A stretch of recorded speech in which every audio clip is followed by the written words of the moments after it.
On behalf of the Holy See of Ishgard, allow me to express my deepest thanks. Never before have we been required to contend with a primal. Indeed, there were fears in some quarters that our knights might not be equal to the task. From what we have now learned of these beings, I can say with certainty that we would have lost a great many men had the Scions not intervened. Then the argument for preemptive action should be self-evident. Perchance now you will reconsider my proposal that Ishgard move against Nautalon. Ere we first met, a similar proposal was tabled, but the Holy See decreed that we were to observe, and that military action should be taken only in self-defense. All things considered, it was not an unreasonable decision. Since the calamity, 2 vigils have fallen to the Horde, while Garuda has never shown any inclination to storm the gates of judgment. Which is why this unprecedented crisis and its resolution may prompt a change in policy. You who have faced these primals know well the threat they pose. Ishgard did not. Not until now. And there is naught like a brush with death to change a man's outlook. At the very least, this should silence any lingering objections to our arrangement with Revenant's Toll. The Holy See may even feel moved to grant us its formal endorsement. So far as it is possible, the Scions shall be compensated for their service. We should be grateful for any aid you can provide. As a gesture of good faith, I shall withdraw my previous request. Your people are doubtless needed elsewhere. That will not be necessary. We too have a vested interest in watching Dravania's movements. I see. Once more, I must thank you. Sir Emmerich, if I may, do you truly believe that Midgard-Zoma could return?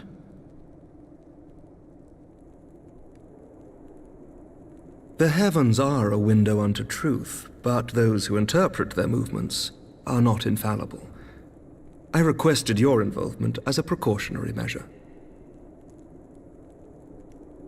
But of course, you sought an excuse to compensate us from the first, mindful of what would happen if Revenant's Toll were taken by your enemies. Ishgard is not wont to aid its neighbors, but that does not preclude it from manipulating them to serve its own interests. Choose your next words carefully.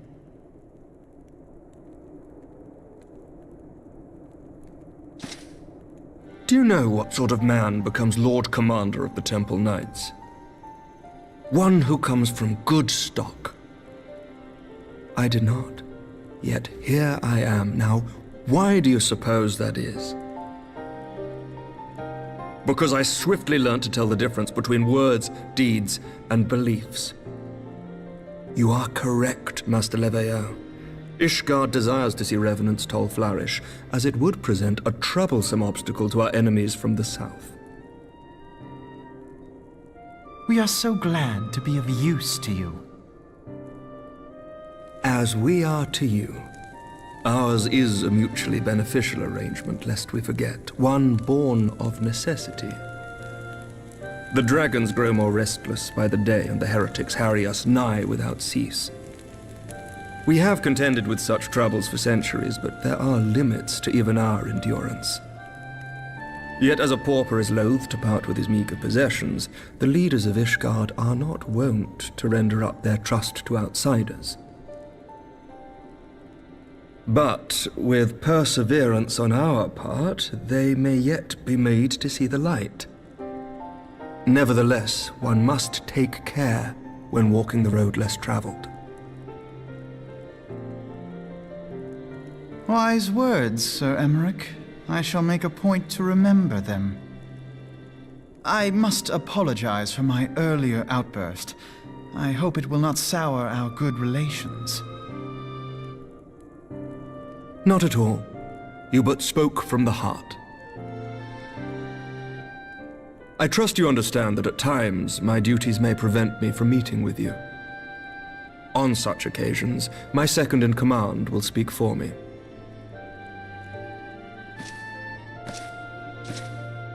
Lucia, at your service. Pray excuse our reticence. We are but wary of speaking too freely, lest our sentiments be made known to our enemies. Know that the Lord Commander and I are of one mind. For the sake of Ishgard, and of Eorzea at large, I pray our peoples can put aside their differences.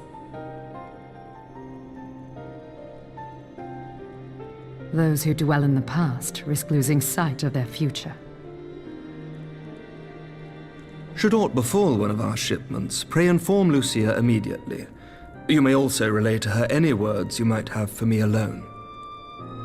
Not being of Ishgardian birth, she owes no allegiance to any noble house, making her as near to incorruptible as one can find in my homeland. Suffice it to say, I trust her completely, and so may you. Which reminds me, Lord Orchefort, if you would be so kind? Certainly.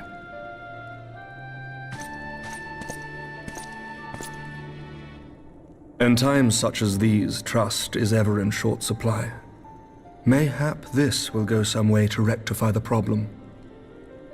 The results of our investigation into the heretics' recent attacks, as well as our interrogation of the merchant you detained. Sir Emmerich, I cannot thank you enough. Think nothing of it.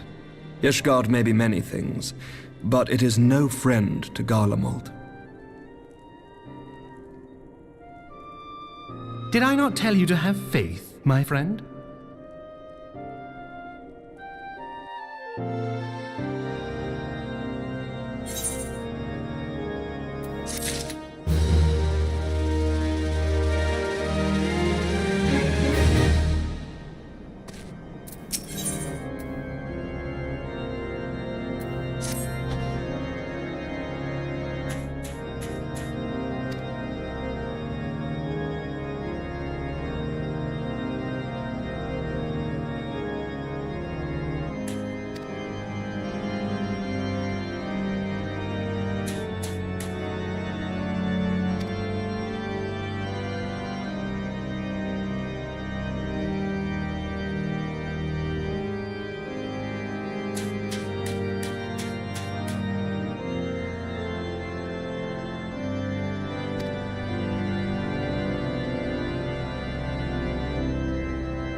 Words cannot well express how glad I am to see you return to us hale and whole. Needless to say, I am most eager to hear your account of that which occurred in Kurthis, assuming you're ready to speak of it. Excellent. I shall summon the others at once.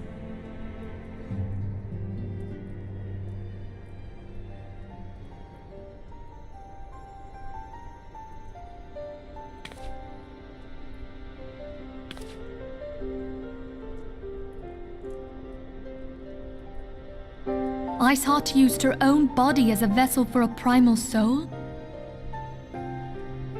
Master Louisoix's writings make no mention of such a possibility. Can we be certain this entity was a primal? As certain as we can be that good King Mogglemog XII was a primal, I should think. Both were ostensibly summoned. Let's not quibble over definitions. Of more concern is the implication that Iceheart retained her will, even after she was possessed. We are talking about a mortal, wielding the power of a primal. It can't possibly be that easy, can it? There must be some sort of sacrifice required. Or maybe she's just special? What qualities this woman possesseth, I know not. But full sure am I that she was groomed for this role. Few are privy to the secrets of summoning, and but a single party standeth to profit from their dissemination. Well, I wouldn't presume to comment on how the lass came to know about summoning, but I will say that what she summoned was a primal. The readings were the same, or near as damn it. Strange as it all sounds, it's really no different from what you've faced before. Then mayhap it is time that we re-examined our previous encounters. Pack your things, Ida. We're going back to Gridania. Yes, sir.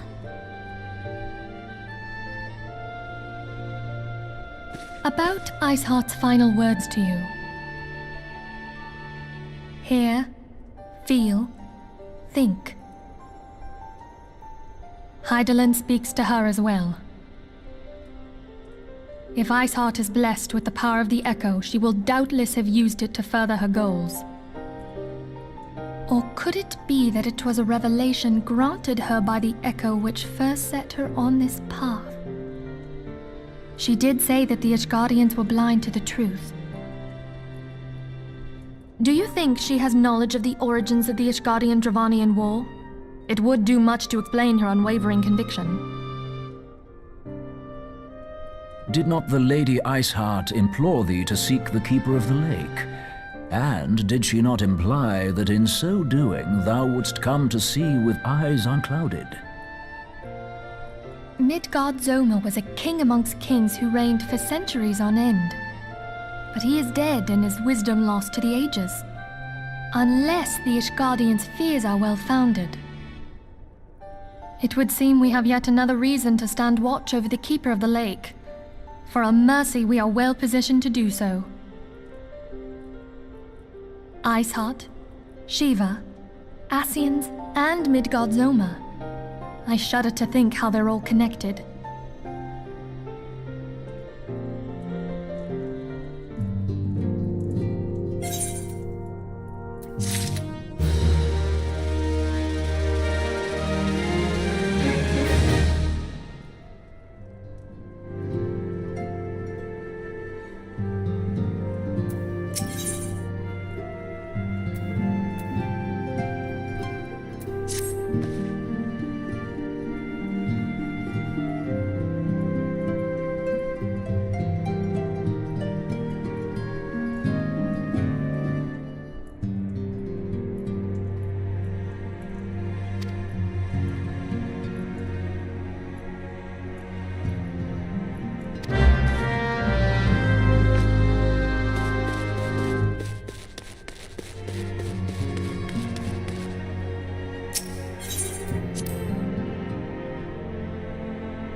I've heard.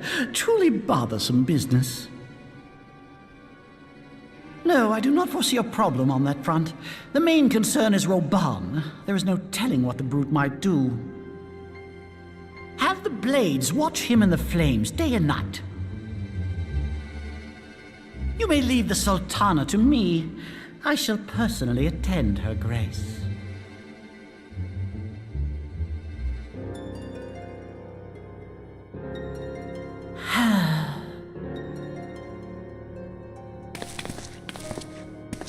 Sever one of the East Aldenard trade routes. That ought to keep Lolorito occupied for a while.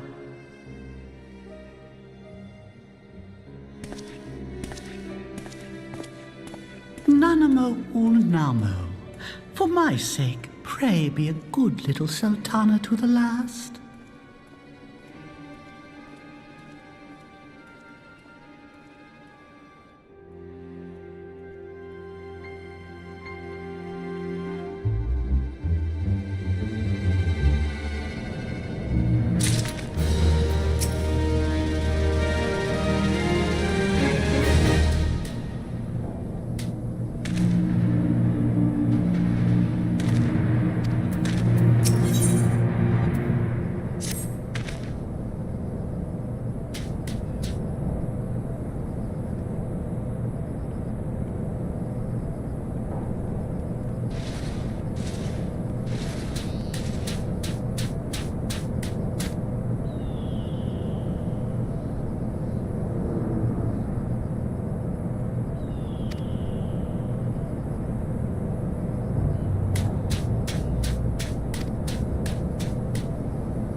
Welcome back, my friend.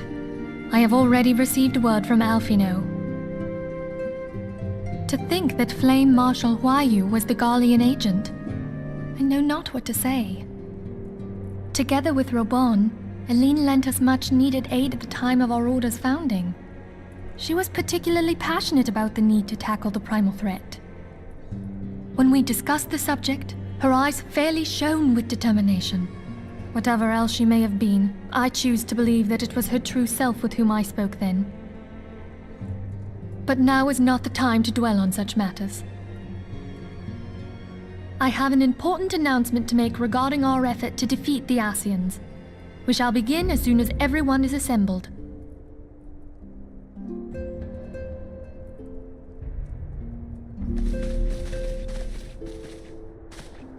My thanks for coming, friends. Moonbreeder, the floor is yours. By now, I'm sure you're all familiar with White Auracite, the miraculous material that'll allow us to capture Asian souls.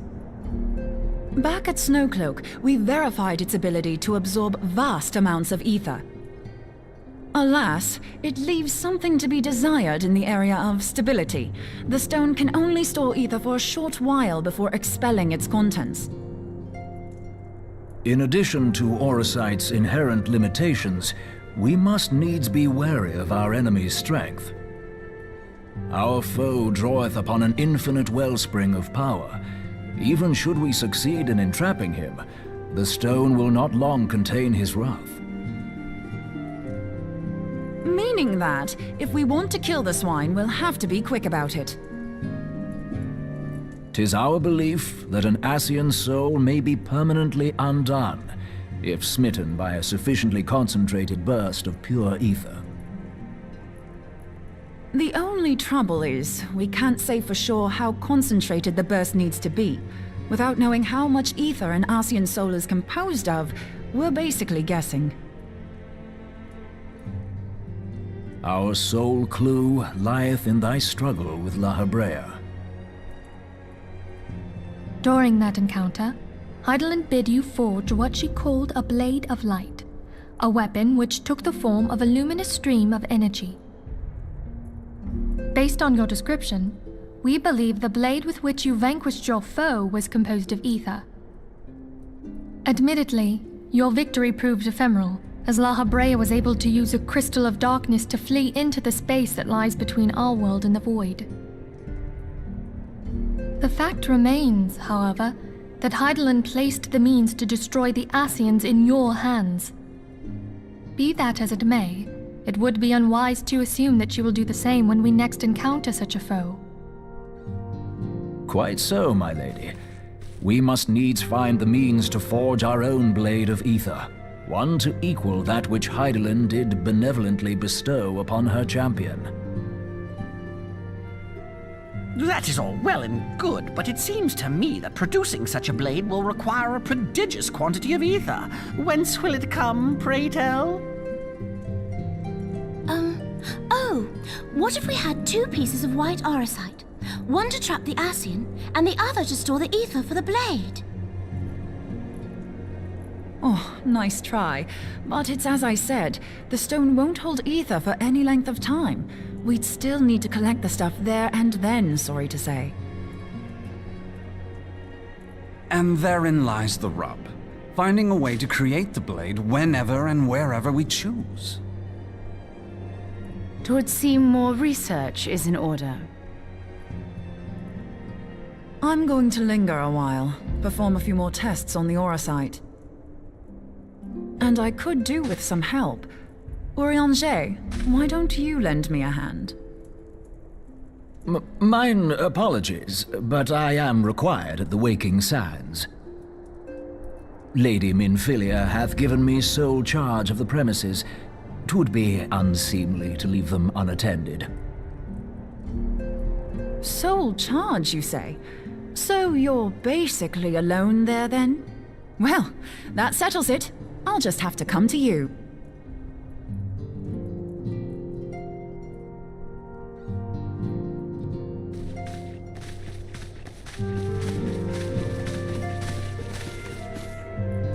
While you were afield, word arrived from the Sharlayan motherland. You will recall that a survey party was dispatched to investigate the incident at the Isle of Val. What they discovered was troubling, to say the least. According to the report, the isle has been erased from existence. 'Twas as if a hole had been torn in the very fabric of reality. Aye, yet the mystery endeth not with the isle's disappearance. It hath come to light that a number of scholars in various other locales were reported missing at a similar juncture. What's more, they all had something in common with the head of the students of Baldessian. Every last one of them was researching a phenomenon called dimensional compression, or the rejoining as the ancient texts call it. I'll be damned if that's a coincidence. All indications suggest Ascian involvement, but I sense that a force greater still is at work. The entity the dark beings call the one true God. We must pray that my dear friend Kryl regains consciousness soon. If she bore witness to the Isle of Val's final moments, she may be able to shed some light on this mystery.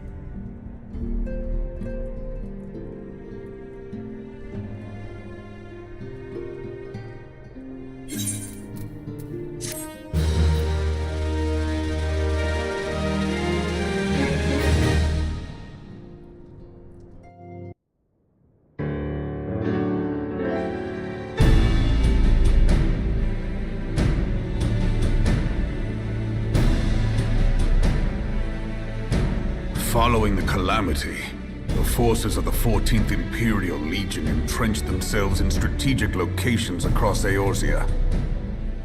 So swiftly did they accomplish this, it was suspected that they had received help. To think that it came from Huayu, my right hand. There is more. We have reason to believe that Huayu didn't deal exclusively with the 14th. She also answered to a higher authority in Garlemald. But this higher authority could not have been the Emperor. By consenting to the Media Project, Solus Zos Galvus showed himself to be more concerned about preventing the spread of primal influence than claiming Eorzea for the Empire. He would happily have seen the lot reduced to ash. We believe a number of high-ranking figures within the royal household were against the decision, but that they knew better than to oppose the Emperor openly.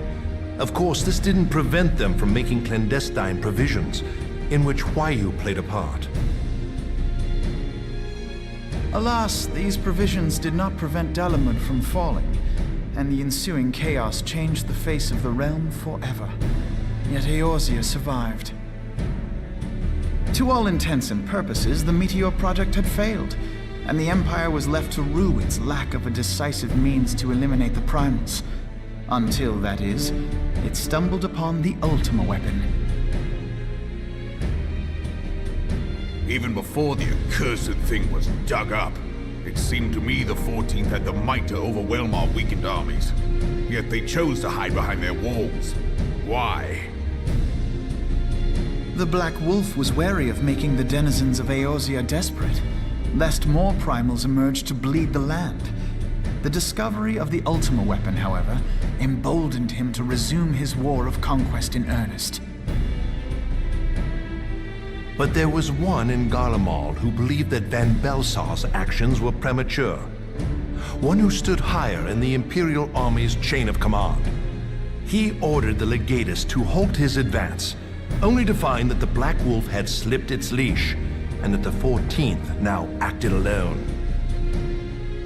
In a bid to bring Van Belsar to heel, he used the agent he had planted in Ul'dah prior to the Calamity to undermine the Legion's efforts. A man who outranks Van Belsar, yet opposed the late Emperor's decision to annihilate Eorzea. This could only be the former High Legatus of the Garlean army, now known as Emperor Voris Zos Galvus. So he was Huayu's true master. But one of several in actual fact. We've learned that even as Huayu served the Empire's interests, she sold Imperial secrets to a certain faction in Eorzea. In so doing, she helped to maintain the status quo, thus prolonging the conflict. Considering who stands to profit from war, it isn't hard to imagine who her other masters were. 7 hells! You mean to say that she was a double agent? Triple, if you consider her services to Van Belsar and the new Emperor as separate. As neatly as these pieces seem to fit, one aspect of the puzzle remains unclear to me. By whose will was the Marshal feeding intelligence to the heretics? And try as I might, I fail to see how aiding their cause would profit either her Imperial or monetarist masters. Could it be that another hand is at work here? If so, Huayu must be made to reveal whose it is.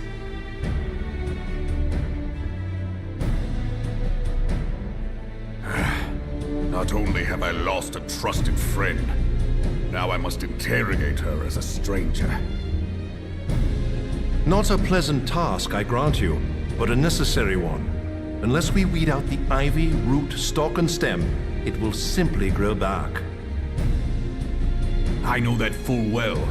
Those closest to Huayu have already been detained, and I will question them alongside her. General, pray keep in mind that there may be unwitting abettors among them. All will be treated fairly. On that you have my word. Those who are innocent have no cause to fear.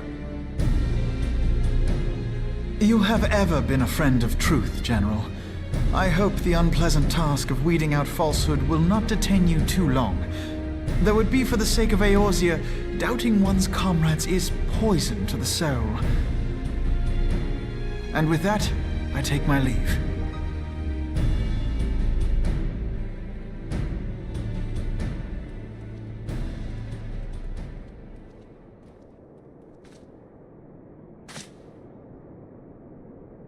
All these years, I've been made to dance to their tune.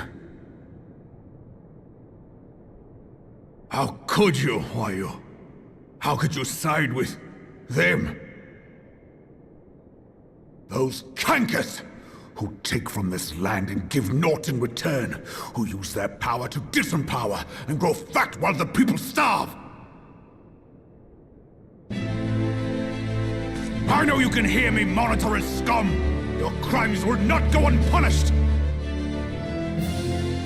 day I will purge this land of your sickness! Before the eyes of the 12, I swear it!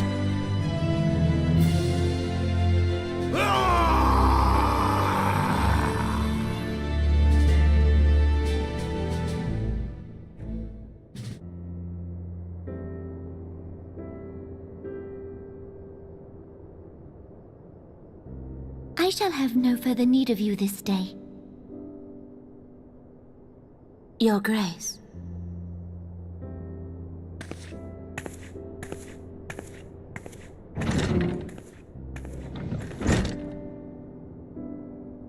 I fear that not even mine own chambers shall remain private for long. Has the situation grown so grim?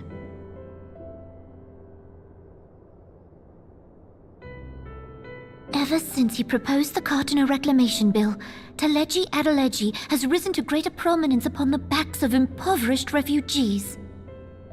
The monetarists were ever united in their pursuit of profit, but the man's actions have torn a rift in their ranks. They snap at each other as rabid dogs. Yet now is not the time to be bickering among ourselves. If this bickering is a threat to law and order, might you not have grounds to dissolve the Syndicate? Would that the solution were so simple, Admiral. Alas, my moving to dissolve the Syndicate is certain to spark outrage among the influential merchant class, whom the Cabal represents. This would serve to exacerbate the current unrest, and peace would slip still further away. Be they rich or poor, natives or refugees, all who reside in Ul'dah have a right to pursue happiness.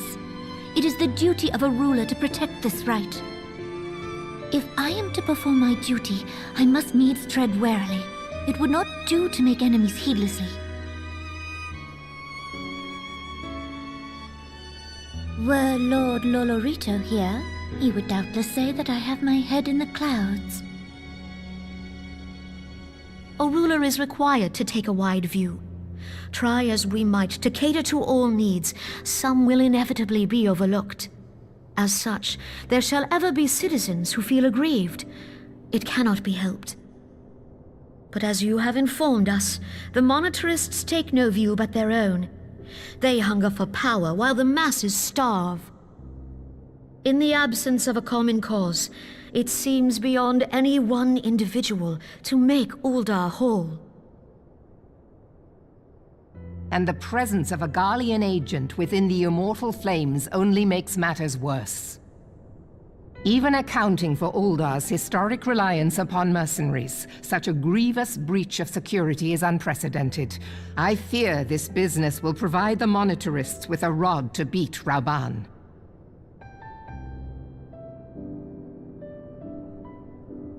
Eorzea can ill afford for the Immortal Flames to be dampened now. Ere long, the Garleans will turn their ravenous gaze toward our lands once more. If we are to resist their might, our nations must stand together. Yet for this to happen, our nations must be whole. Cannot be done to improve the situation in Ul'dah.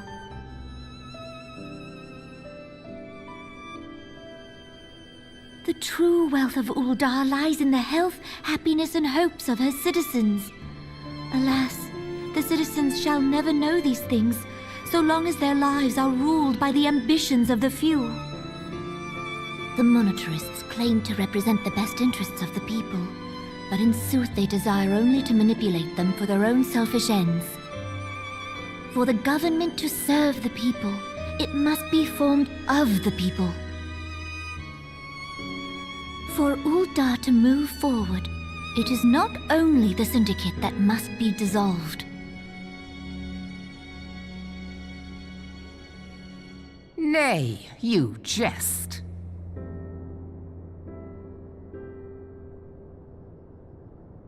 My friends, it was for no other reason than to make known to you mine intent that I requested your presence here. When I make my declaration to the people, chaos shall inevitably ensue. As the last monarch in the line of Ul, I make unto you this request. Help Roban to preserve order and protect the people. Forsake them, and you forsake yourselves, for a strong Eorzea will ever have need of a strong Ul'dah.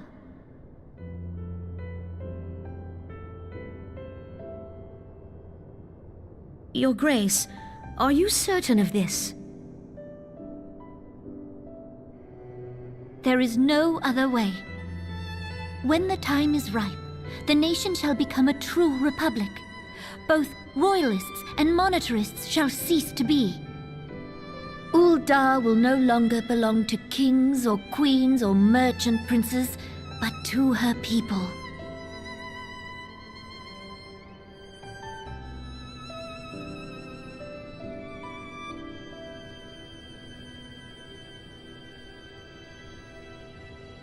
Roban, forgive me for casting aside all that you have toiled for in my name. Beyond this gesture, I am powerless to help my subjects.